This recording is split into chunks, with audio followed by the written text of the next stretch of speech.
Trick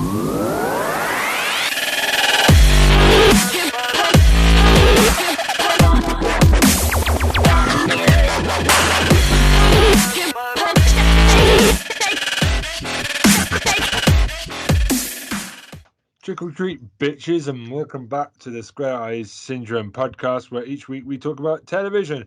I'm your host, Ben Gilman. As always, I'm joined by the three titties. First, the man that always exposes himself to anyone when he's wearing a kilt, and even if it's not Halloween, it's Tom Hill. Hey. Joined by our lady who's dressed like a witch. So obviously, I'm going to have to make sure that Troy Salmon doesn't try and hit that this week. It's Tara Chloe. Hello. I'm joined by a man. Troy Salmon, would you put your penis back in your trousers, please? I'm trying. It's massive right now. I'm trying. Wait. Seriously, I can hear the tapping on here. It's a bit disgusting. We're going to have to edit around that. Happy Halloween, bitches. Yay. Hey. God. We are going to do the Buffy special next week. We have miscommunicated this week due to my mistake. So I got the weeks wrong. It's my fault. Shoot me. It's all cool. Next week is the Buffy special. We're going to do it a week later because we're cool. And we're going to be cool. We're going to start a new trend. Halloween special is a week after, or we just say the Buffy bonfire special. That's also cool. We're going to start a new trend. That's cool. We're cool like that. We're edgy. We're trendy. How is everyone anyway? Doing good. You know, chilling. You know, I'm spectacular. Thank you. Yeah. Doing Cool. dractastic right now. I'm doing very dractastic right now. Happy Halloween, boys and girls. Tom is dressed up as a Grim Reaper. I think he should open the door to anyone trick-or-treating in his house on Sunday. Just give him the finger. You should. It's going to come. It's going to be epic. Tom's rocking the witch's hat, and Troy, I'm dressed as Steve Jobs. I don't know if that's a Halloween gift. Troy, it's just Troy. Yeah, I'm a witch.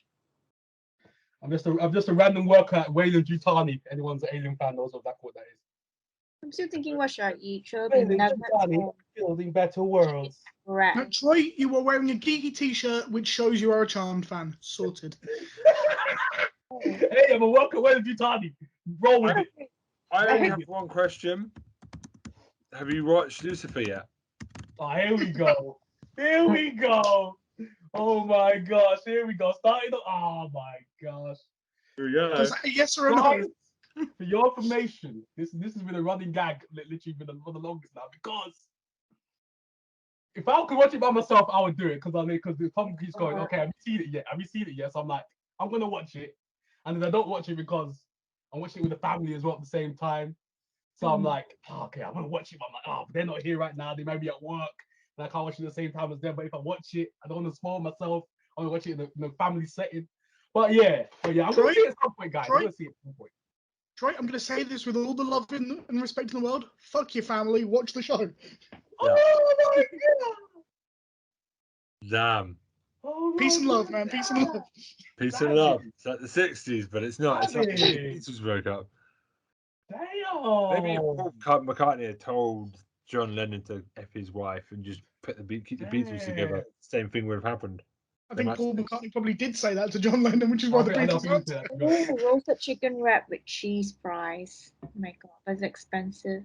Tara is booking her food completely, not with us. Tara is not bothering with the rest of it. Because I saw like both of you eating, so that's why I got hungry. Just imagine if the guy is the guy. Just imagine if the guy listening to this, or who's bringing your food to you, is a fan of the podcast and he listens to this on Sunday, and he clocks. Wait a second. Sorry. No, it's okay. It's fine. You're going to Bit of a derail long us. shot. You're going to derail us, and it will be funny. Just do it. We're going to love it. We love you, Tara. We love you. Pops around here. Anyway, I've actually because I'm going to break the rules here. I'm going to talk about Halloween movies because I don't have anything. Because I screwed up the scheduling. I am going to take the punishment of talking about Halloween movies. I know, but Alex does it all the time, so I'm going to do it as well. If you don't like it, you can kiss my white, hairy, naked ass. Anyway, so. Oh my god. Yeah, it's like fresh milk. Anyway, oh god, where are we going? What's going on right now? I don't know. This podcast never. While Tara's ordering lunch or dinner or whatever she's doing, or a male prostitute, I can't speak for her. Okay. I'm gonna talk about. Yeah, sorry, Tara. I'm gonna talk about what is it? The Wicker Man. Okay, Wicker Man. All right, so bringing up the classic movies, yeah. Well, I'm going to watch it. See, I'm totally. Sorry? I'm totally not organised. Are you talking about the shitty remake or the original? The original with Christopher Lee, but I Probably haven't talking seen the original. No way it's about the remake. No way. Yeah. So, hold on. I'm going to talk about Poltergeist, the original Poltergeist. All right. I watched that, not for the first time, but I watched it when I was a younger kid. It's not too bad. I have watched the remake, which just is a lazy ass remake. It just literally copies it word for word. Remake was trash. It's okay. I mean, like, it's the child actor in it is pretty cool. I mean, don't think it's a secret on this podcast lately. I've been doing a lot of rewatching horror movies and stuff, and watching all the old 80s and 70s classics at the moment. I'm kind of going for a horror renaissance at the moment because, we're doing a horror podcast next year, the four of us together. So it's kind of important. I watch all the old stuff as well as the current stuff, right? Yeah. And it's not scary. It's acted quite well. I want to bring up something that's been bothering me about horror movies, though. The cops are always crap. The police are always awful. Yeah, I believe so. It depends on the horror film. Okay, give me a good example of good cops in any horror movie. Right, do you mean they're good at their job or they're good characters? They're just good at their job. The guy in Scream 3 is fairly good. The investigator in Scream 3, shit film. The policeman is not bad. I don't even remember that. I remember the first two. I don't even think I can't remember the name of the actor. He's a reasonably famous actor, but his name's gone out of my head. But he's actually reasonably competent. The guy he works with is completely not competent, but he's actually fairly competent. That's me working with Troy all those years. I had to carry it. I had to carry this motherfucker. I'm joking now. I'm keeping you alive most of the time. You'll be dead otherwise. I'm keeping you alive. I'm your life support over there. Wait, we'll sit that. Tara, you were going to make a point. Mm-hmm. What are you going to say? I don't think I was going to say anything though. Like You were, but Tom was like quick off the doorbell.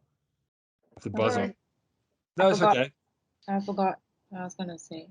So, what about you, Tara? Do you want to talk about horror movies? Actually, it's not precisely horror. But I actually had another show in mind. I think maybe you guys have heard of My Name before on Netflix. I've heard of it, yeah. I've heard of it. My Name? Yeah. Not popular. Yeah, I thought about that, but I mean, maybe we could, if you're doing horror, maybe we could talk about horror as well. So. I mean, this could be an open discussion this week. Open discussion about anything horror. Anything horror, because this is such an open week. I don't even care if it's about horror movies, because eventually we are going to do like what we do House of Animation. We're going to do like a weekly podcast about horror movies. Yeah. Same rules. You have to start from the first film and then do the sequels bit by bit later down the line. Obviously, there's a lot of horror though. We're going to be bored of Friday the 13th. I watched Halloween 2 as well. That's a really good sequel. More of Michael Myers stabbing people. But it's set in a hospital. Jamie Lee Curtis's character, Laurie Strode, is in hospital. She's in hospital most of the film. Oh, Halloween Kills, the latest one. No, number 2. But Halloween Kills is following in this one as well. She's literally in the hospital most of this movie. But the whole town wants to kill Michael Myers. I haven't seen it yet. I want to see Halloween Kills. It's really good. It's really good. A lot of people kind of divide, kind of iffy on it, but I liked it, man. I'm a Michael Myers fan, so I like the fact it's trying something different. Yeah. Because the problem with the slasher movies is... Okay. Yes, Tara. Nothing.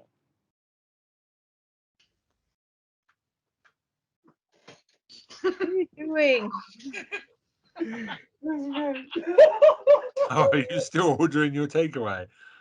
No, but it's not too expensive. She's still looking. Okay. So no. So no. Halloween Kills. I would rather they do something different with the Halloween franchise, because the one thing you're going to see me bitch about in the Slasher fix is it's boring for me after a point. I love other horror movie franchises. Yeah. I do like Halloween. I do like Nightmare on Elm Street, but I don't like Friday the 13th because it's mostly I'm camping, I'm going to have sex. Oh, here's Jason. Oh, I'm dead. Brilliant. Thank you. That's like the whole thing. It's been done. It depends on the slasher flick you're talking about, man. Because the slasher flicks were getting boring, and then Wes Craven redid it with Scream, and brought a lot more humor to it. More intelligent version of the slasher.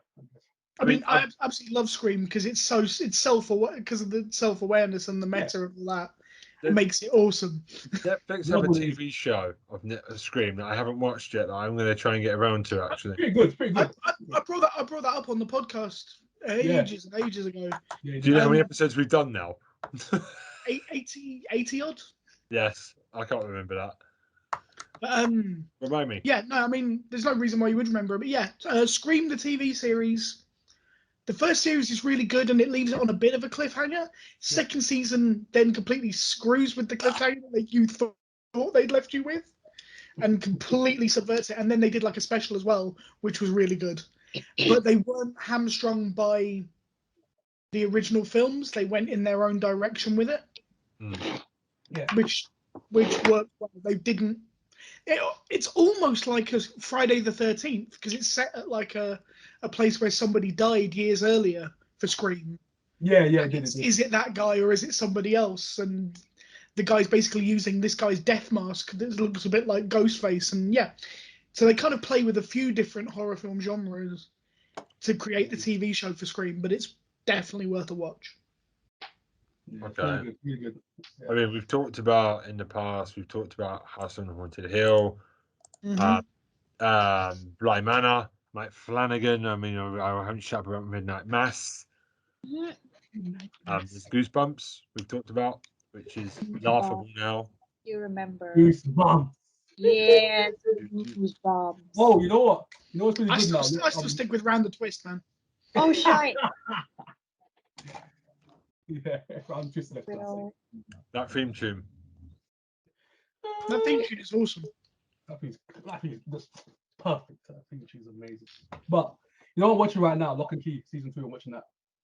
Man, Lock and Key. It's good. I haven't. How is it? Because I haven't got to it yet. It's good. It's really good. So I'm gonna say that it's solid. It's so solid. I need to get on it because I know Netflix is getting stupid with their last 2 months of the year. Tiger King, Cowboy Bebop, Sandman, just so much good stuff down the pike coming, and I haven't started. Right. The way they use them keys, it's killing me. I'm like, the way they use their keys in that show, I'm like, oh, what the hell? What are you doing with the key? What are you doing with the key? But anyway, I don't go too far into it, but yeah, I'm going crazy right now. Are you a fan of the comic books? Never read them. You don't know where it's going. Exactly. So it's good for me. Sometimes I do that. I don't read the book. I might do it afterwards, but I watch the show just for the show itself. We'll go back and read the book. Okay, Some people are complaining. Yes, Tara, please talk. I'm not going to cut you off. Have you finished ordering your food? A 6-piece nugget set. and ice chocolate. We're gonna get an ice chocolate as well. So why can't I add it to the and a curry sauce tub and okay. Oh fuck! It's $15. What the fuck? This app is shit. Service fee $7.40. I'm gonna kill them seriously. All right. Yep. Oh my god! Tara's more interested in her food this week. Okay. I mean, I see kebab and fries on the podcast. So but there is context, guys. That's Tara just said. As Tara just said, there is context, people, because me and Tom, we were literally munching like this before the stream, guys. before the stream, we'll have some food. Yeah. You So then Tara kind of saw us and she got hungry herself. And now she's ordering food. So that's what's going on right now. Yeah. Absolutely normal. This is just another normal day in this podcast. So anyway, back to Locke and Key season 2. Yes. The one thing that people complain about in season 1 is they've dialed down the gore and the violence a bit. I think that's okay because it's a bit more Harry Potter. It's a bit more magical. That's still okay. Pretty savage in the season. Still pretty. Like, it's still savage, but it's down a bit, and it's not. Yeah, a little bit. Which is fine. Yeah, I'm happy about that because really, you want it to be more of a bigger hit. You need to kind of. It's not The Boys. It's not Preacher. You kind of gotta cut it a bit. You don't want to. You know what I mean? It doesn't take away from the overall story though, because it's still really good. So it doesn't. Yeah, they don't really need all that, anyways. But yeah, still really good. What's going on right now? Out of interest, did any of you guys ever watch the original Twilight Show TV series? The original one from the 50s and 60s? Not that. Right, the movies, right? I think I did, but the thing is, I watched all of it. What, the TV show? Not the TV The show. remake or the original? I don't think it's a TV show. I've only watched the movies. I didn't know there's a TV show. Oh no, the Twilight. You're thinking of the there's a film called there's also a film called The Twilight Zone with Christopher Walken, which is awesome. Yeah. I thought you meant Edward Cullen. She's one of the Twilight series. I knew Tara was thinking that. I knew it. Okay. Are you thinking of Twilight as in the Twilight movies? Oh my god. Yes. Fucking vampires have no place in horror. I would love to do a sequel. I would love to do a Charm versus Twilight crossover, so I can nuclear bomb a lot. That's not even fair. Charm always wins. Come on now, that's not even fair. Charm wins. Come on now. No, they wouldn't. They all die. I honestly don't know who'd win that, Troy. Probably I'd be asleep. Cutting my eyes out before I got to the end of it. My eyes out. My eyes. It's like that movie, The X-Ray, Bam, The Extra Eyes. My eyes. My eyes. Tara, have you finished ordering your food yet? Oh no, the bitch restaurant just closed. That's the punchline. The only one available has a $7 delivery fee, which is fucked. So I should have asked that question at the end of the podcast. That would have been the greatest punchline ever to not to retire if that had been the punchline. That would have been a good ending. But anyway, yeah, the Twilight Zone. Yes. 1950s and 60s show that was basically like a half-hour horror TV show. Yeah. Okay. And obviously for 50s and 60s standards, it wasn't very scary, particularly. And also not hugely PC, like turning out that the woman the guy was in love with was a man, that kind of shit. Yeah. But in the last 5 minutes, there's always a twist. But the thing I love about it is it's stupid horror, but it was all written by Roald Dahl. So he was the writer. Was it Roald Dahl? Real? Roald Dahl was the writer of the TV show, so it's creative. Wow. Always. Oh snap! I literally couldn't remember. Can't see it in so long. That's why. Oh snap. Yeah, but like I said, Roald Dahl is one of my favorite authors of all time. Like the best kids books ever. But so, question. I was looking at a list of horror films, and somebody put Charlie and the Chocolate Factory on there. Oh my god! Seriously. Hold on. Is that the scene? Is that because of the scene where he just goes mental and screams? The story. The boat. If you read the actual story of Charlie and the Chocolate Factory, that's a horror right there. That's a horror. Yeah, true enough. But the film, you've got that one weird psychedelic boat moment, but other than that. Are you serious? Charlie and the Chocolate Factory. She's touching it right now. She's touching it. Oh, well, the film was called Willy Wonka's. The one with Gene Wilder. Yeah. But I mean, I once saw one of those. Willy is his porn Willy Wanker. Willy Wanker. Willy I once saw one of those. Wonky Willy. I saw one of those conspiracy theory things. Yeah. That have you noticed how all of the different transports have exactly the right number of seats for the number of children left in that film? So there's a child disappears at every point, and every time there are no seats left over on whatever transport they use next. So it's like so somebody was suggesting knocking them off one by one, and you're dying. That's what people saying. They were dying that movie. Though. They were dying. That is like Saw levels of. Yeah, it's fucking crazy, and it's completely. I'm sure that the filmmakers just didn't think of it.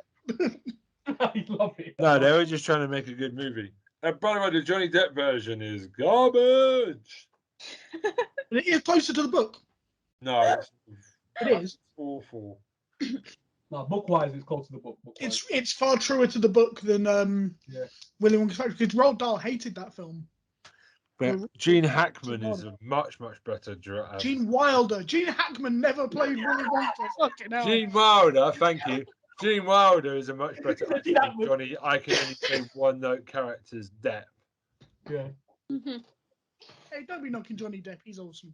His acting style is. Come on.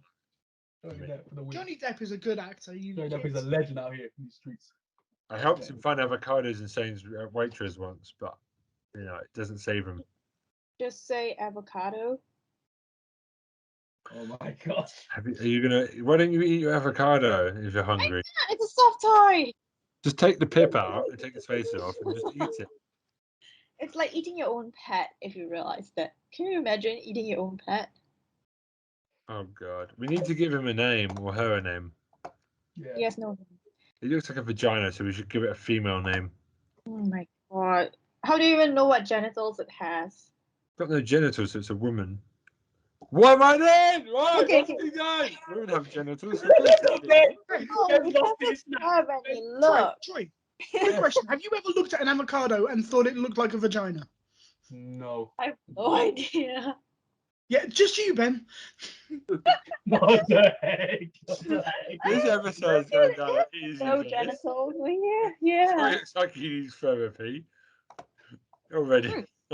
Yeah. I tried to bring it back on track by talking about a TV show, but he's fucking Twilight Zone. Have you seen, Tom? Have you seen the Jonathan Peel remake? Is it any good?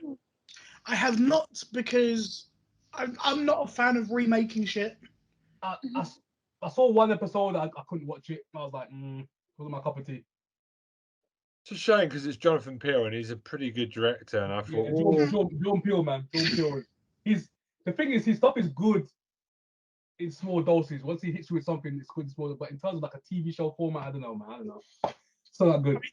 There are some like films and TV shows I would like to see remade now, purely because they'd be better with what we've got now. But Twilight Zone, played on your fears and your emotions. You don't need extra things for that. It's about what you see and what you don't. It's as much about what scares you because you don't see it that's implied, because they couldn't put it on screen, that makes it scarier, because your mind then does the work, which makes things scary for you because you personalize that fear. Yeah. And that's that. So for me, something like the Twilight Zone, you don't need to see the monster. The monster is always scarier when you've got no flipping clue what it is. Yeah. You know what I mean? Yeah. And even with Buffy the Vampire Slayer, there were occasions where I thought, if they left it till the very last few minutes before they showed the big evil in a particular episode, and that worked because you were going, oh my God, what the hell are they facing? Yeah. All the way through an episode. You know what I mean? Yeah. And so for me, that worked. I mean, I've said this before. I'd love to see The Fugitive remade as a TV show now. Gene Hackman. Gene Hackman. What is your obsession with Gene Hackman? Who is Gene Hackman? Let me just find out. Gene Hackman is an actor from many films: The French Connection, Enemy of the State. That's what he looks like. Okay, yeah, that's not Gene Hackman. And Gene Wilder is the guy from Blazing Saddles, Young Frankenstein, and Willy Wonka. Yeah. Wonky Willy, we call him now. Wonky Willy. Well, you might. I don't. Don't do that. No way. Oh, but The Fugitive today, I don't know how that's going to work today, though. I'm like, why not? You've got people who go on the run. Yeah, but it's just, I don't know. It's kind of hard to do it with technology today. You can't just go on the run. You can't. But you could just as easily set it in the years that it was set in the original, but just have better filmmaking techniques. So you could set it in the 60s or 70s or earlier, so that you take away the amount of like CCTV and kind of stuff. there's nothing that stops you from making a period thing. I just think that that's a show that, although it was amazing the first time round, if you got the right actor and the right cast, would be freaking brilliant. That's the thing. I don't. It depends on the actual network as well, because I don't know. Trust true. It depends who's writing it. For me, if I see the person who's writing it is really good, then I'll give it a shot. But other than that, I don't know. Yeah. No. You need to have the right combination of things for it to be good. Yeah. It's true. I mean, I want to bring up. Yes, Tara. I said spicy tuna spaghetti. Well, thank you for that hugely important contribution. She's contributing this time. Hold on. What's that? No. My joke always backfires on me when I use my phone. Has Ben get your note to say that his food's just arrived? yeah, don't say yes. Well, everyone else is having food this week except for me. I've eaten already. I'm professional, not going. It's a microphone.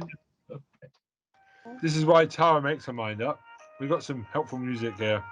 What's that? Sounds like the American national anthem, to be honest. Sounds like the music to Jeopardy. This is the music to Jeopardy. We're just waiting for Tara to make a decision. Just listen to this charming melody. Okay, right. What's happening to this podcast this week? You can turn it off, really. Oh my god. I love it. Tara, are you done? Done, I'm done. Okay, so I'm going to drag it back to TV. American Horror TV, American Horror Story, is a show that we've talked about in the past. I've only done the first 2 seasons. American Horror Story, yeah, that one's good. Yeah. Do you know more about it, Tara? Do you want to talk about it more? I've done the first 2, the Asylum and the Horror House. I did the Witches, but I didn't get into it. I need to watch it again because I kind of had lots going on at the time. So I definitely want to watch Witches season 3, Coven. Well, Coven. Yeah, Coven's my favorite. Oh yeah, I watched it. Yeah. Coven, then Asylum. Why do you like Charm so much when Witches have done so much better in every other TV show? I don't understand you. Anyway, talk to me about Coven, please. Okay, because you can throw your hands up in the air, but it's undeniable. About Coven, and I also had another pick called The Forest of. Okay, instead of my name, I think I'd rather talk about The Forest of Love. Have you guys heard of it? I'm talking about the series, by the way, Final Cut. Yes. Okay. The movie left an impact on me. So which one do you want to talk about first?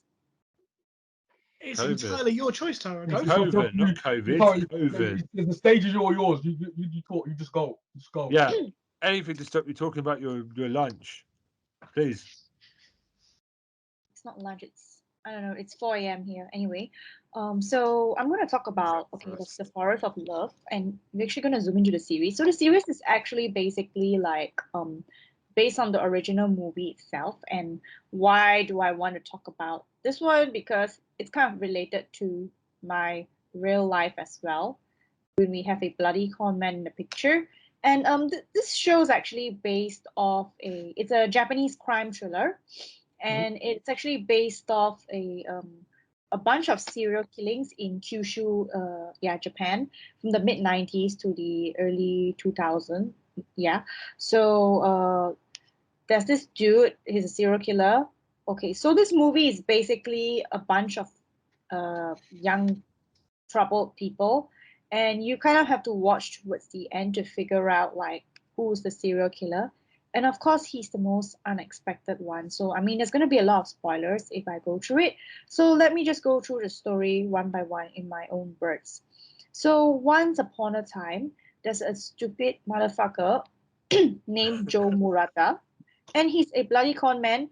Why I hate him so much? Because it's so relatable to my real life of this dude that I used to work with, who I used to know. He cheated half of my sales money by falsifying invoices. He's actually liable for legal investigation, but unfortunately, that didn't happen. But if he did that in a bigger setup or, a larger scale, he would definitely go to Changi prison. Okay, so yeah, and if he ever listens to this, You know who you are. Yeah, and I still hate you. You owe me more than $20,000, by the way. Okay. It's the Singapore version of Joe Murata, basically. So Joe Murata, an ugly middle-aged uncle who thinks he's all that, yada yada, all that, and he loves to con people. So he goes around Tokyo like conning all the women and making them fall in love with him, just like this dude I used to know. And he actually carries a yearbook from a girls' school with numerous photos crossed out. Why? He stole that photo book from one of the girls that he tricked, and he uses it to. You talking about the show, your real life now? I'm talking about the show. Okay, good. Yeah, so basically he stole a photo book it's a yearbook of a girl's school from a certain year, and he's been crossing out pictures because he's actually been targeting victims. So in the story, it actually starts off with a blue-haired girl called Taiko, and she has 3 friends. So there's Jay, Fukami, and Shin. These 3, they are movie fanatics. So she starts off a small company, and those 3 actually work under her to make more B-grade videos because they're not very rich. They don't have the right equipment to. So Jay says he wants to make movies and explore all the criminal behavior, and Shin is a nerdy virgin he's actually a nerdy virgin, and he's from a countryside and just Virgin. That's the name of this podcast this week. Nerdy Virgin.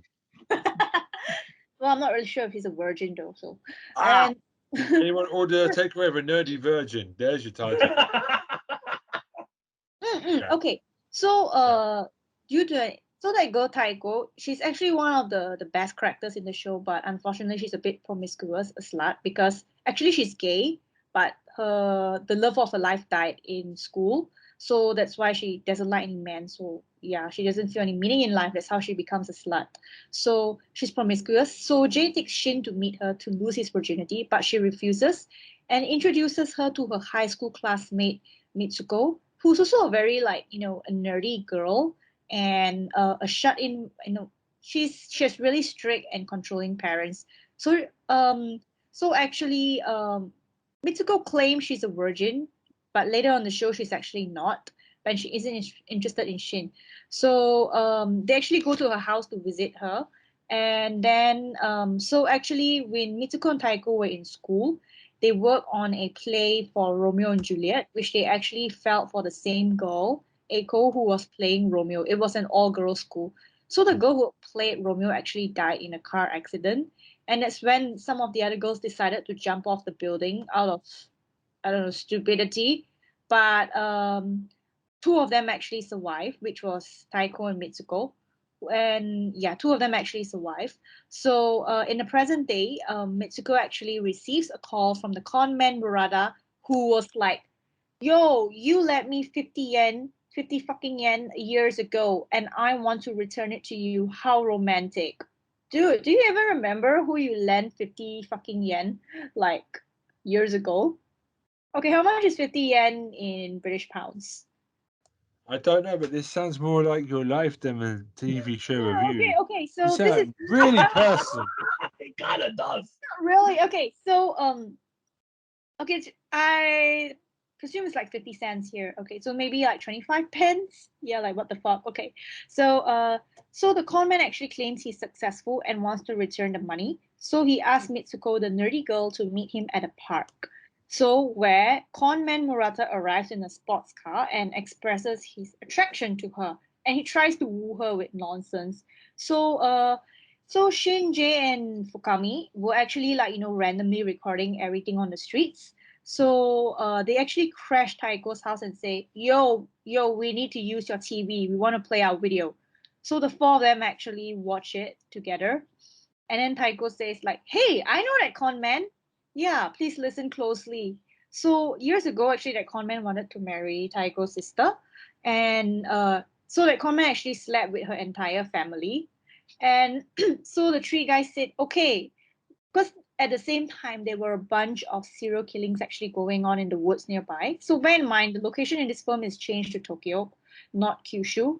I believe around Kanto area. Yes. So at the same time, there were a bunch of serial killings actually going around, and the three men actually suspected the con man Murata to be the serial killer, and saying that he has all the characteristics of a serial killer. So then they actually proceed to make a video of themselves. I mean, mocking him, like his life and everything, and literally they were mocking him. Yeah. And one day, Taiko actually wants to stop the con man from, marrying Mitsuko. So she goes to meet him in person and tries to stop him. And then stupid con man be like, yo, bring your friends, man. We're going to meet at this izakaya. Like, okay, so not exactly izakaya, but so they went to this restaurant. And somehow or rather, this is the awkward party where Mitsuko is like, completely in love with the con man, and the rest are like showing, these kind of faces, like, because Shin kept trying to talk her out of it, like, this guy is shit, yo. All he does is con people. He's the murderer in the news, like the one we're trying to look for actually. Yeah. And just imagine an awkward party, like you don't even want to be there, and there's a baboon babbling nonsense, and the three guys are like, oh, what the fuck am I even here? So, but the weird part is the three guys actually get won over by the con man, who lies to them that, yeah, I can give you some funds to, make your independent film. So the next day they go to the bank, and the bank refused to lend him money because he's in a lot of debt, where he actually acts like a monkey, and he trashes the bank everywhere. He literally trashes the bank, and the police come. So the rest of the film production crew say, this guy's a con man. He doesn't even have money or anything. So we're leaving. They did the smartest thing to walk away. So Taiko said, like, if you want to walk away now, you can go ahead. But she stayed back, literally with the rest. I believe she actually stayed back to protect them, the rest of them. That's what I actually like about her. Yeah. So while doing this filming project, the con man Murata actually takes the film cruelty to a whole new level. So he brings them to a secluded place and makes them, and literally abuses them and all that, actually makes them think that he's the serial killer. And at the same time, they're trying to find the killer as well. And one of the guys, Fukami, actually walks away, and the others, they have to deal with it. So basically, this is really disgusting when the con man and Mitsuko start having sex right in front of the other people. I don't know. Yeah, it's actually a really dark kind of film, but it's so relatable to real life in a way. I don't have to watch this now because Tara's told me the whole plot. This is awesome. Okay, yeah, like he literally has sex while Taiko and Jay are there. So Taiko and Jay are like, what the fuck, man? Why are you having sex in front of us? There's a room, right, in this house. Okay. So after that, so Jay actually comes to his senses, and he really wants out of this production. So he tries to run away, but he's not successful.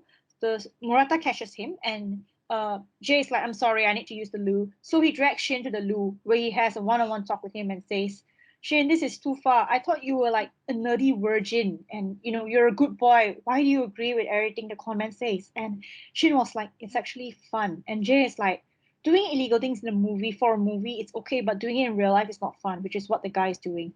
And he tries to talk him out of it, and Taiko at the same time tries to talk Mitsuko out of it in the ladies' toilet. But apparently Mitsuko fucked the conman too much, and she is pregnant with his child, which is, okay, gross. So Jay actually really wants out of the show. So Murata actually takes them to a secluded country house in Nagano, a prefecture up north in Japan, a more countryside prefecture. And so Jay actually attempts to escape, but he actually found Shin whispering to the con man that Jay wants out. So Jay thought, like, by dying in the movie, he can literally leave. So he actually asked to have a death scene for his character.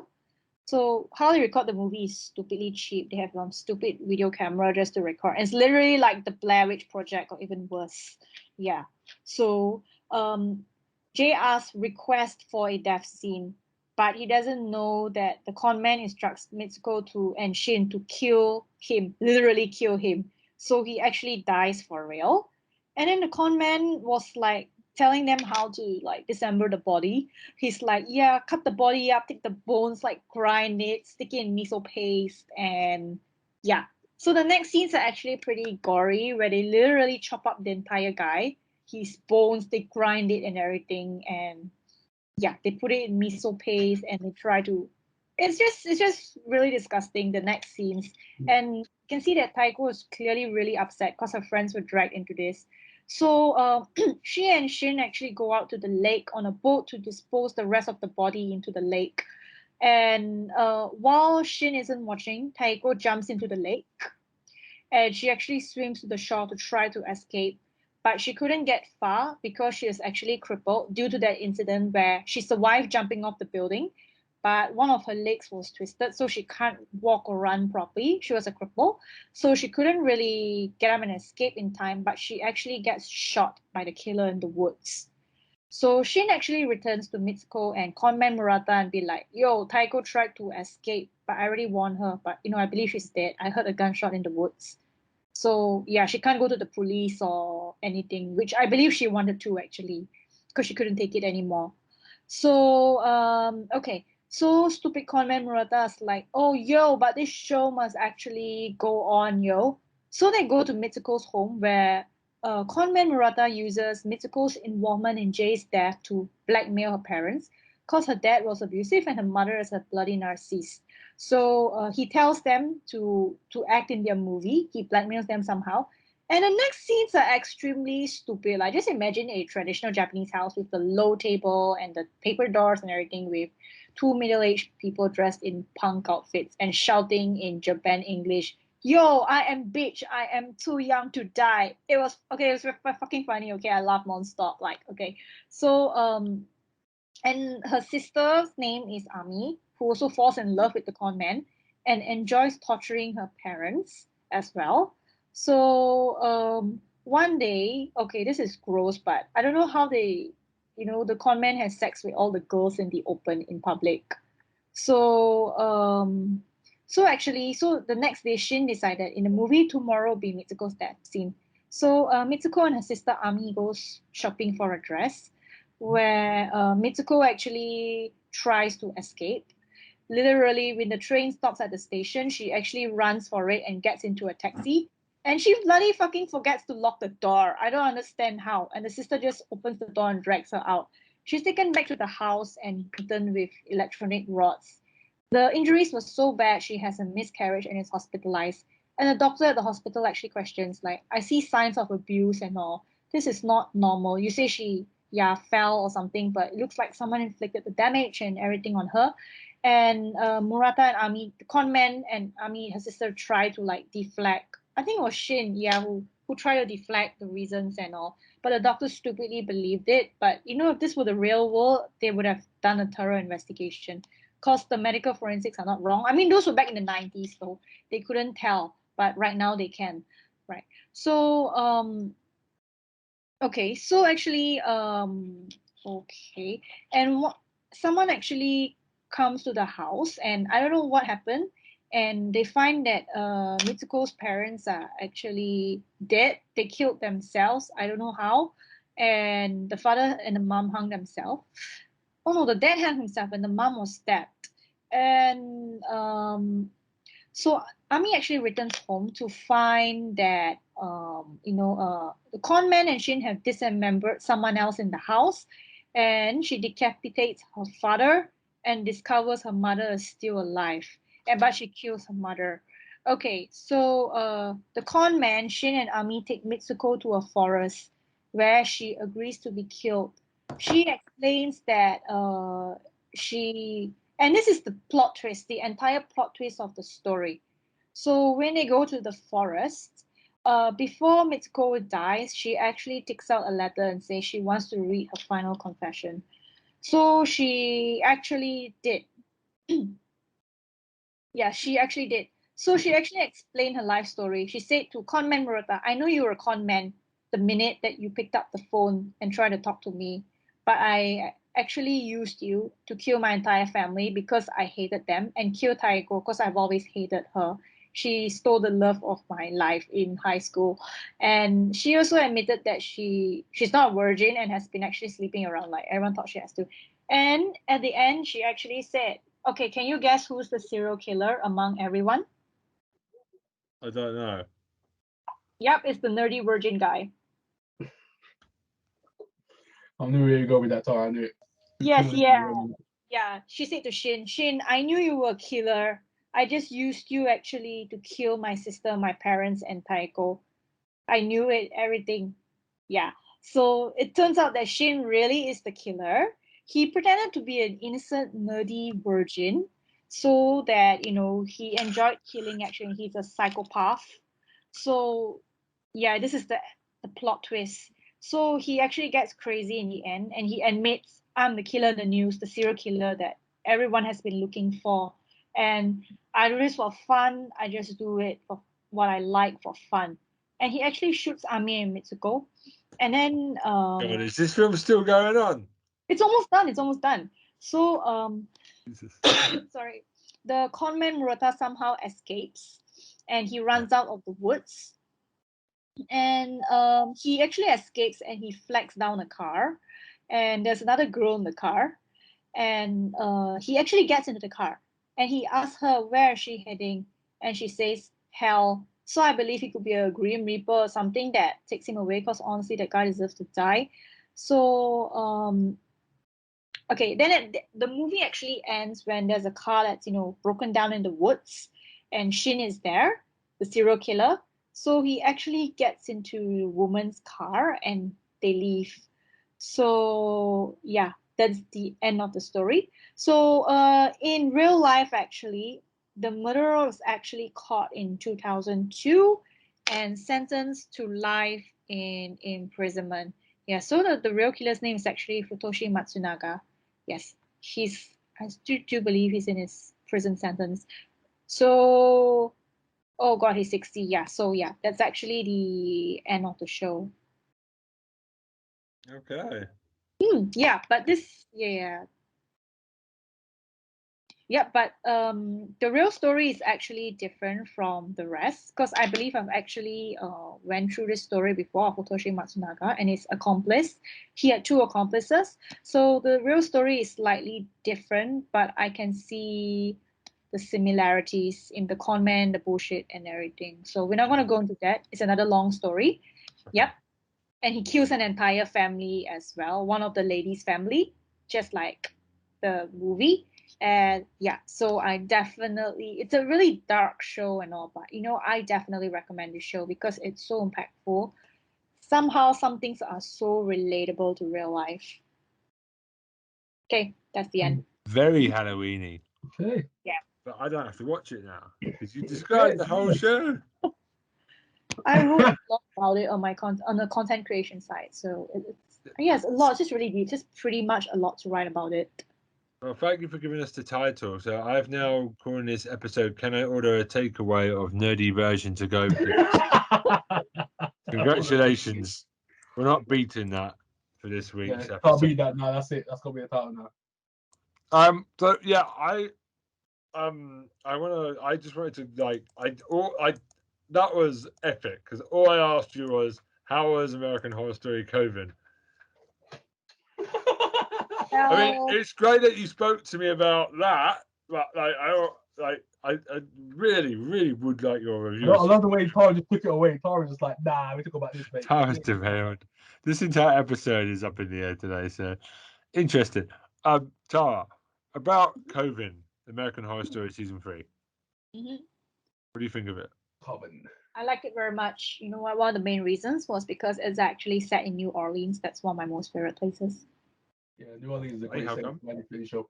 Yeah, I like New Orleans. The theme's actually very nice because personally, I'm actually a fan of the originals, the spin-off from the Vampire Diaries. Yes, very good show, by the way. Yes, yeah. So I love New Orleans, like the culture there. There's a mixture of the old culture, vampires, witches, and voodoo. Yeah, it actually brings out all those stuff. And I actually like Cohen a lot, actually. It's my favorite season of AHS, to be honest. Best one by far. Character development. Asylum is my favorite so far, but I found it gross when they amputated the girl, the prostitute. Yeah. Oh, it does. I have a confession. I vomited at Asylum, actually. You know what? It's for me like this. Asylum was literally my first for so long, and then I was like, I watched it again because my little sister was watching it, and I was like, Coven just took it over again. Does it mean the rest of them are pretty crap? No, not that. I like Roanoke as well. Murder House. I can't stand Roanoke. Roanoke is boring to me. It's boring. Really? Murder House was a bit up and down in tone for me. It was a bit too comedic. Yeah. Especially the Roanoke, when the Asian people were outside burning their offerings to the ancestors to protect them from the colony. And I'm like, oh, okay. Yeah. So. Okay. Yeah. I feel Coven's number one for me, then Asylum. I like the Apocalypse as well. Okay. Yeah. Tom, what do you think of American Horror Story if you were around? I like it. It's quite nice. Wow. It seems like a varied show. It's just I just kind of I don't know why I stopped watching it. It's just I watched 2 seasons in a row and then I thought, right, I can come back to this one later because it changes the style up each season, which is refreshing. And I never came back to it, and I really should get back to American Horror Story because I hear it's. I mean, pretty good mostly. Yeah, I actually never watched the circus one, the one with the girl. Freak show, yeah. Yes. I didn't watch Freak Show. I didn't watch Roanoke. Show to the end. I never watched it to the end. Yeah. The problem with American Horror Story is the teasers are always much more scary than the actual show.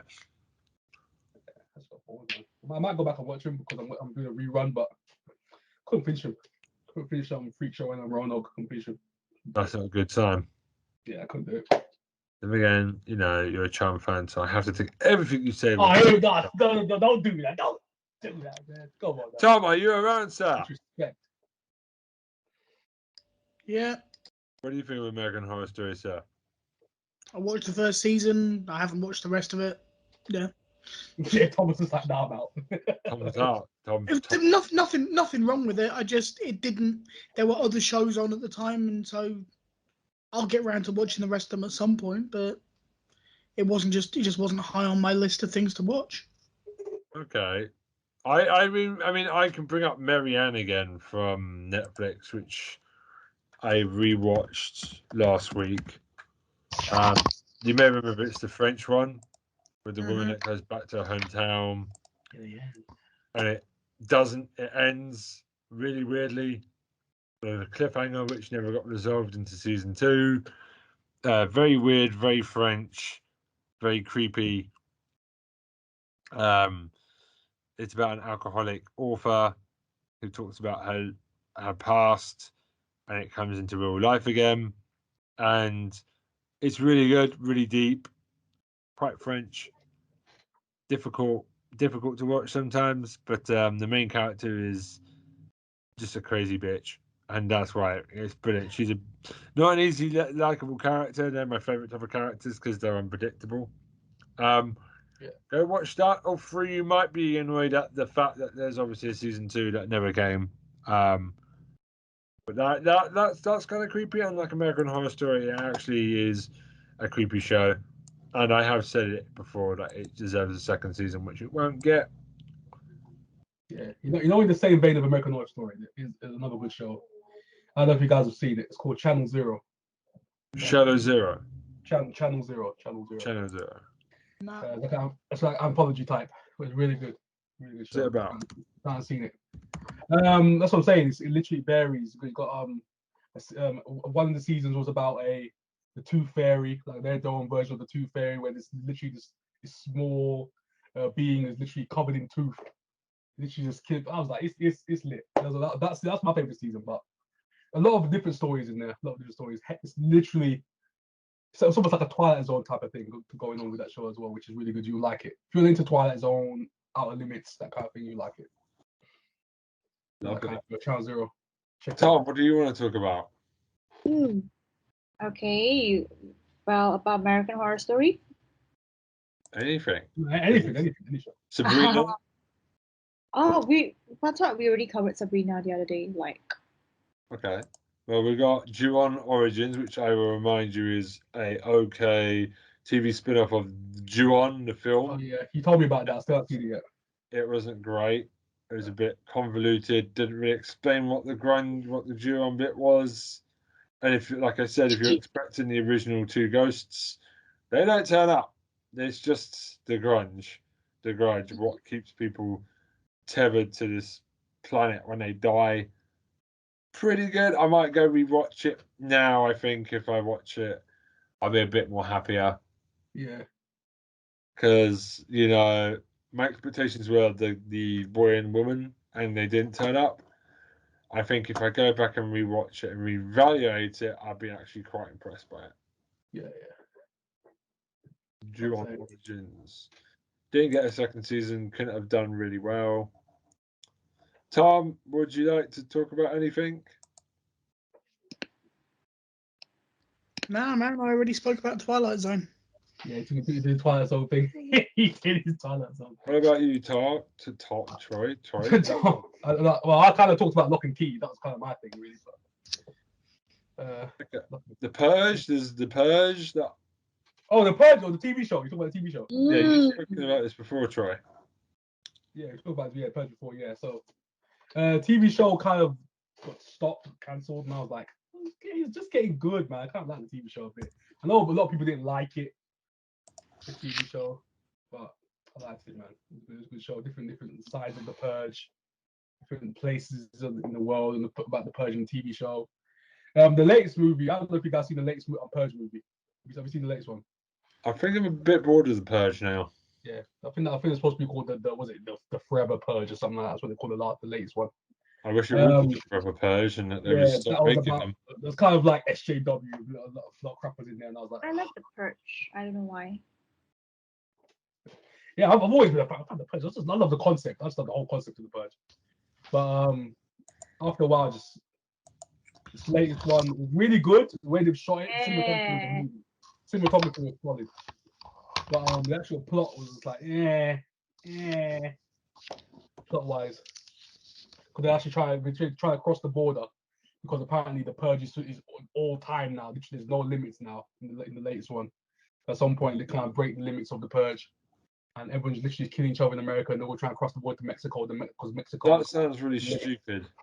Yeah, it's crazy. It just breaks out all that war in America at this point. So that's the whole point, trying to cross the border to Mexico. That's the whole point of the movie. And it's obviously got the American Mexico type of thing going on, the kind of war between them kind of countries. So that kind of thing going on right there. So you got that intertwined in the story. Just hit and miss. Other than that, it was a good movie. It was a good movie. But there's too much social commentary in that movie for me to kind of properly enjoy it. Okay. Are You Afraid of the Dark? Do you guys remember this one? I remember that. Do you want to talk about that? To explain what it's about? Anyone? It's really, I usually remember all the details. So. Which one are you talking about? The original or the remake? The original. Fuck the remake. Yeah, the original was flipping awesome, man. Sit around the campfire, tell them stories. Yes, Are You Afraid of the Dark? I love that. Best of them Goosebumps in every sodding way. Oh, hot take. Not hot take. Easy peasy lemon squeezy. Peasy lemon squeezy. Hot take. Tom, like your avocado. Are you with it? Hot take. Tom? Ooh. What are you taking pictures of? For memories, this is my Halloween.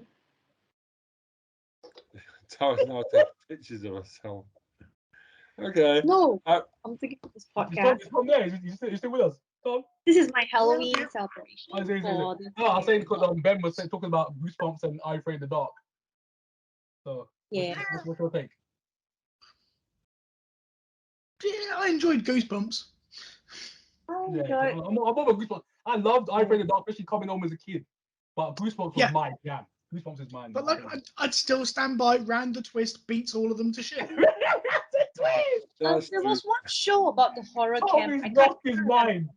Well, there was just really one show about the horror camp. Like, I think it was Nickelodeon. I can't remember the name. Like, Erie, Indiana used to be quite good as well. Oh yeah. Oh yes. Very underrated. That was very underrated. That show. Yeah. Yeah, this horror camp thingy. I'm actually looking for it. Oh, is this Scaredy Camp? Haven't heard of that. Which one? Scaredy Camp. Yes, I do remember there was one show on Nickelodeon. It was about a few people at the camp, and one of the girls actually had to go into this shed at midnight and look for something. Yeah. Ah, yes, it's Scaredy Camp. That just sounds dodgy. Kind of does though. Yeah, just go into this hut at midnight and look for something. It just sounds weird. It was pretty creepy. It was pretty creepy actually, because the story goes like this. I know it's pretty cheesy and corny, so back then we thought it was scary because I was a kid. So there's this camp, and one of the girl counselors fell in love with another male counselor. And I don't know what, one day she was actually cutting vegetables with a cleaver, and she accidentally chops off a hand. Then I'm like, how's that even possible? Seriously, actually, it's not really possible. So and then she has to wear a hook, but I'm sure that's a prosthetic hand, right? You don't need to wear a hook, right? Necessarily, yeah. So and then after that, I don't know what happens. She becomes a ghost. So one of the kids actually has to go into this shed at midnight and find the hook or something that was her hand, and it's pretty creepy because they actually played like the ghost whispering the girl's name on recording. Yeah. Okay. Yeah, just imagine like that actually like happened to you or something. It's raining. Yeah, that happened to you or something. I think of a horror show I used to watch because Did anyone watch Castle Rock? Yes, Castle Rock. Yeah, because me and Tom had a discussion about it, remember? Oh, yes. Yeah. You said it got cancelled? Yeah, I know. I was kind of sad, but I was sad. I wanted to kind of branch out into what they were kind of going with the lore. They could have done more with it, yeah. They could have done way more than what they did. With that. It's the fact that they bullshit to say, oh no, we always intended it to be 2 seasons. Nah. Lies. No. Lies. There are so many other characters you would have put in it if you'd intended it to only be 2 seasons. It would have appeared in there somewhere without a shadow of a doubt. Yeah, loads of characters would have appeared if they had planned to do 2 seasons. They were leaving some major characters for another season. Yeah. But yeah, the stuff they did with Annie Wilkes was flipping awesome. I loved it. But that was solid. I was like, oh yeah, my days, amazing acting, amazing performance, and set up why Misery, the book, or film, whichever way you look at it, it was very, very well done. Yeah, good tie-in. I loved But it. they didn't do enough with that, like the Angel character in the second season. It was weird. I was like, it was just like, I don't know what the heck they were doing. And then it turned out to be what's his face again. Oh, yeah. What's his name? Skarsgård. Yeah. Who obviously also in the film It played It. Exactly. So... and it kind of ties in because the actual Pennywise character, the deadlights and all that stuff, different dimensions, like in the books. So it kind of ties it with all these different characters that he's playing. Yeah. Dark Man, the Pennywise, all these kind of characters that he's doing. The red man or something like that. Different storylines in the books, but Power. Yeah, but no, I don't believe that it was only supposed to be 2 seasons. There's no way in heck they went that for 2 seasons. There's no way. Someone told me that. I said, you're lying. Yeah, I ain't believe you, mate. I don't believe you. Yeah. It's just like I say, there's too many good Stephen King characters that were never used. Yeah. But you know what they'll try to do? They'll try to do like a Once Upon a Time, where they're going to do each season, like put characters from the books and shove them in there. And do an overarching villain at some point. It's almost like creating origin stories for all of the books. Yeah. Each like villain that they created or character they created. That's what they're going to do each season. But they're still doing it. They're cancelled. Simple as that. But I don't understand why it got cancelled. I mean, yeah, like I said, when we spoke about it before, I said the first season was a bit slow. Yeah. I mean, but not it got advertised quite heavily. It got put on the side of a buses in London, for God's sake. It got good. And the thing is, it was putting in good numbers. It just got cancelled out of nowhere. It was weird. Yeah. Because America and their ridiculous rating system that you must have a hell of a lot of viewers to keep going. It's ridiculous. So there's every possibility that there was some kind of dispute with Stephen King because he can be quite hard to do deals with. So, well, He's always writing 16 books a year, that man. He's got a lot on. He ain't got time for... He hasn't written any good ones for a while, though. There's also Lovecraft. Sorry, it's true. There's also Lovecraft Country, if anyone's watched that. Oh, I never got to finish it, though. I saw some of it, half of it, but I never got to watch the rest of it.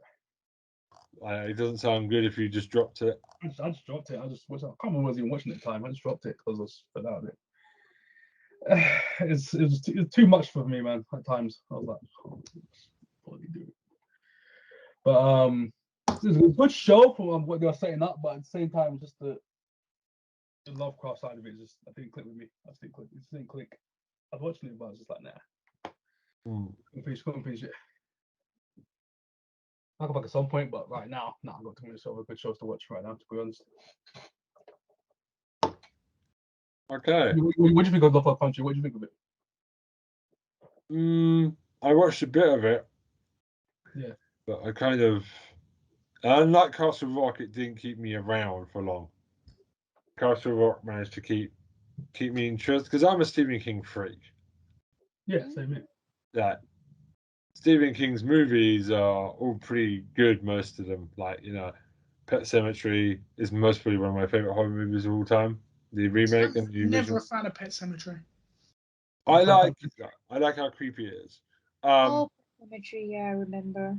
And the current It, the last It, not the Tim Curry version, which is badly acted. The current It is really... The Tim Curry version is fucking awesome. Don't you Have you seen the acting? I love the original one, Pennywise. The Tim Curry version is fucking awesome. Tim Don't Curry, you dare. Tim Curry. Sure, like the acting from the other people. When's the last time you watched it? About a year ago. Yeah, about a year ago. Tim Curry is fucking awesome in that. Not saying Tim Curry's the problem. It's everyone else around him that can't act. Brings it down big time. Speaking of Tim Curry, anyone seen the movie Legend? No. Oh my god, you guys! Oh my god. G-Market. Especially you, Tom. You let me down, Tom. I've seen it. Yo, you have. Why you say yeah? I thought you didn't hear you. I said yeah. It was Ben who said no. I said, You got drowned out by a nose. I was like, what the heck's going on? I was like, Tom. I was like, there's no way Tom hasn't seen that. There's no way the heck. Yeah, of course I've fucking seen it. You flipping seen it. About to say. Okay, so Tom, his flipping portrayal as the darkness, bruh. Tom, come on now. I'm simply going to say Tim Curry is a flipping amazing actor who never got anywhere near the credit he deserved. Nowhere near. He played different characters everywhere. He played so many different things. He is a fantastic actor. You look at it's genuinely terrifying. He's as the clown. He's good as Pennywise, but the people acting in that film cannot act, thus bringing it down a lot. Anyway, you look at the Rocky Horror Show, playing Frankenfurter. Fucking brilliant performance again. Everything's in. Touches gold. Everything in. Clue. Clue. Clue. He's the best thing in Clue. Jesus Christ. Incredible. That's a great movie. Saying a lot because Clue is just hilarious at every level. Clue. I forgot about movie. Oh my days. Clue. But him doing the explanations at the end where he's running around, he's doing, makes me happy. Makes me very happy. I was literally, as a kid, I was literally terrified of flipping Tim Curry and flipping in Legend, the flipping I was flipping shook. This guy's like, yes. It is good, yeah. I mean, I was lucky enough to see him in Spamalot in the West End a few years back, playing King Arthur. Fucking brilliant. This guy's incredible. It's that laugh. It's that dirty laugh he's got. That laugh is incredible. That laugh is incredible. Every he's in there has that laugh. His laugh is flipping trademarks. Trademark. Every he's in. Every horror movie he's in. So good. So good. Oh my gosh. That devil was the most iconic devil. Tim Curry's a legend. Any film that he's in is made good by the fact he's in it. So Clue is one of the... I watched this year for the first time because I love Cluedo and I didn't know there was a film. They're remaking it. Oh god, it was shit. But like, no, the cast looks quite awesome actually. But I love the I do love the weirdness of it, and like they do 3 different endings. Well, do you know why they do that? Because it was a different ending for every cinema. Or Yeah. So different Right. cinemas had different in fact, different screenings in the same cinema had different endings. That's great. So that two people That could is go on the amazing. same day. Just the thought of that. Just the thought of that is amazing. Come on now. Tim Curry's absolutely gorgeous in that film. He's amazing. Gorgeous. Gorgeous acting, just a sarcastic prick the whole way Like through I it. said, Tim Curry is one of the most underrated actors of his generation. And he plays a great bad guy. And it's just because he did things like the Rocky Horror Show that people just assume that he's a weird performer. He's not. He's a fucking brilliant performer. Tim Curry does look like a panty sniffer though, so he's added to the list of panty sniffers. Not having this from you. The nostrils, baby, the nostrils. Not look like a panty sniffer. No, don't do that to Tim Curry, please. No. This coming from the man who's currently wearing paedophile chic. Okay, what?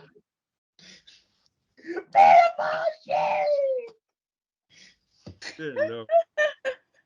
We did it like super funny. Oh God. Like... Sorry, Troy. Troy's gone. This podcast has been an emotional journey. If I'm checking that AKB joke keeps coming back to bite me in the ass, doesn't it? Oh, what AKB joke? I just said I checked the ages, they're all legal, and these guys have not let me forget that. Even if I'm not a paedophile, but yeah, we're just down that shitty joke, bro. It's fine. Paedophile chic! My God, Troy, are you okay? It just came out of nowhere. Talk to him with it. I was like, what the heck? Oh well. It's fine. Anyway, being a paedophile is not fine, but I'm not a paedophile, but it's okay. It's not. Yes, Square Eyes Syndrome would like to emphasise that Ben Gilman is not actually a paedophile. No, he's not. He's not. And it's not okay to be a paedophile. I just want to also say that. That's what I mean. It's okay. I don't get offended by the joke because I know it's not real. That's what I mean. It's okay for. Just want to make that clear too. Ben Square Eyes Syndrome would also like to know that Ben Gilman does not believe paedophiles is okay as well. That is a statement, right? Guys. Yeah, it's not okay. Once the opinions of Ben Gilman are the same as the rest of Square Eyes Syndrome. Yes. Jesus. Oh my God, Tom, give me some warning next time, bro. Flipping that. Give me some warning. Before we go, Sorry. Tara, before we go, I just want to know: did your order of food come? Oh no, I'm not. I don't think I'll be ordering. The only thing available is the tuna pasta, and that's like expensive. The delivery fee isn't cheap either, so Closure, that is. yeah. So yeah, it's not a kid, people, listeners. It's not okay to be a pedophile. Neither is it okay. We're still going down this rabbit hole. No, listen to me. Neither is it okay to be a turd and stick your dick in random women. Okay? What is happening to this week's podcast? I'm just being savage. Like, oh my God, did you know I'm a savage? Yeah, we know. Oh, I can't recover. Oh my God. Ben, just end it. Please, for the love of God, just end it. So, have you got anything else you would like to tell the people about sex education? Sex education. Nah. I'm going to regret this. Ladies, just don't do it with a turd, okay? Okay. I wonder who she's talking about this time. Right. Quickly before we're here until midnight, I just wanted to say we do apologize. House of Animation will be back the week after next. We've had a slight break. Find an email. Well, the episode we did not work, and then we decided, hey, we'll take a 2-week break. So it will be back the week after. We do apologize, but hey, we've done pretty well so far. Troy, Tara, where can they find you on the internet? Come to Troy. Okay. Yeah, so people, I'm gonna do the usual. So if you like K-pop, Monster X, Asian Beef, Cake, Buff Asian Men, please check out my channel below. It's called Chloe's channel, by the way. What are you doing, Ben? I'm trying to do what Troy can do, but I can't do it. You like I'm just doing literally done. you The like head move like. Asian But yeah, yes. Oh, the Asian beefcakes. Yes, yes. Oh, hey, they're gonna go there just for that. The people are gonna go there just for that. The Asian beefcakes. Just for And you. if they want to hear you talk about someone talk about wanky Nightwish reviews, Oh, here we where go. can they go? Oh, listen to this Oh, disrespect. trust Legend me, of trust Old. me. I know two big wanker turds in Are they Nightwish male fans, Tara? prostitute. Are they Huh? Are they Nightwish fans? No, they don't even know what Nightwish is. They like, you know what they like? They like fucking in the bushes unnecessarily. Oh, what the hell? What? How do you know this? Oh, Oh, okay. I told you you I have been know killing me two today. Joe Muratas in real life. That why? Anyways, Legend of All 101, pop culture, Nightwish, Tara, reactions, close your mouth. It's very suggestive, reviews. please. Right, Fine. Okay. Okay.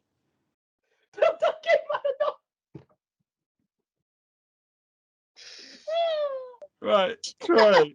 Where can we find you if we want to hear your opinion on Nightwish and other things from Oh wrestling? yeah, I said it earlier on, but I'll say it again. Legend of All 101. You're gonna fuck me pop culture, TV show review, movie reviews, Nightwish reactions. Hey, I'm gonna do some other rock musical there at some point coming up as well after I finish with Nightwish. So yeah, I think Nickel Park might be next. So yeah.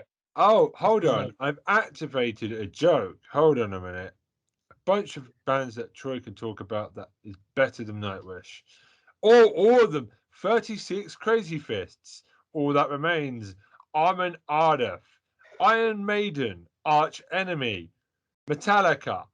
Architects. As I Lay Dying. August Burns Red. Bandmate. I could go on. That list. I could go on. Slayer. All I give you is probably Iron Maiden, Down. maybe Metallica. Megadeth. Megadeth, hell no. Yeah, I know that. No, Napalm Death. I mean, Napalm Death. Like Kill Switch Engage, Lamb of God. Well, the old Kill Switch Engage, the new one trash. S Club 7. Oh, I remember S Club 7. What the heck are you talking about? I remember S Club 7. Oh no! Oh, what would you like to do to the boys? You can end it now. End it. Do you hate S Club 7? Oh God, I've done? crossed the line. Help me, Troy. Hold me. I mean, to be honest, If anybody says Atwell, I'm gonna go nuts. Some of their songs aren't that bad though. Oh, I'm loving this episode. This episode's amazing. When I was younger, Richard Stevens would have got it on the face. Anyway, I'm done. And on that note, yeah, I keep handling that. Like a shotgun blast.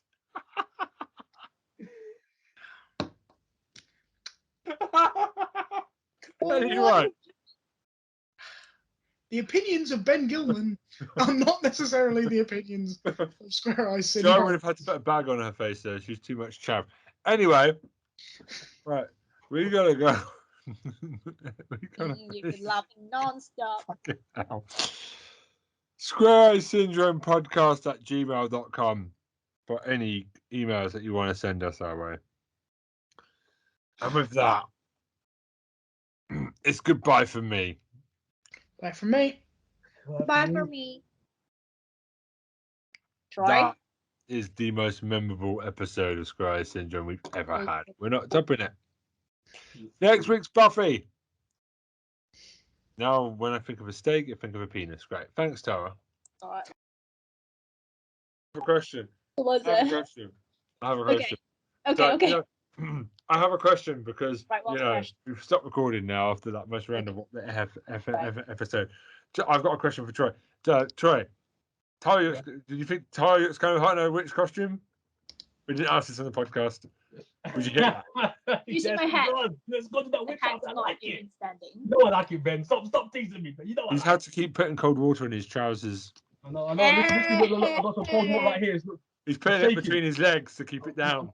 It's cold turkey right now. Okay, it's cold turkey right now. Good. You're just trying to behave yourself. I thought your tongue would be out the whole time. Oh, God. You want to see my witchcraft candle? Ta-da! Oh. Harvest Gathering. Why does that sound like a horror movie? Harvest See, Gathering. Mr. Pumpkin, look. You got bad teeth. Two teeth. This is my freaking plastic pumpkin from Daiso, Japan. From There's the someone- Poundland, the Japanese Poundland, more like Hyakuyen Star. He's got more teeth than someone I supported today. What? Wow. Wow. He only has 2 teeth. Wow. And Pumpkin. you're going in. He's got more teeth than my baby. Babies don't have teeth. They do after a couple of months. Okay.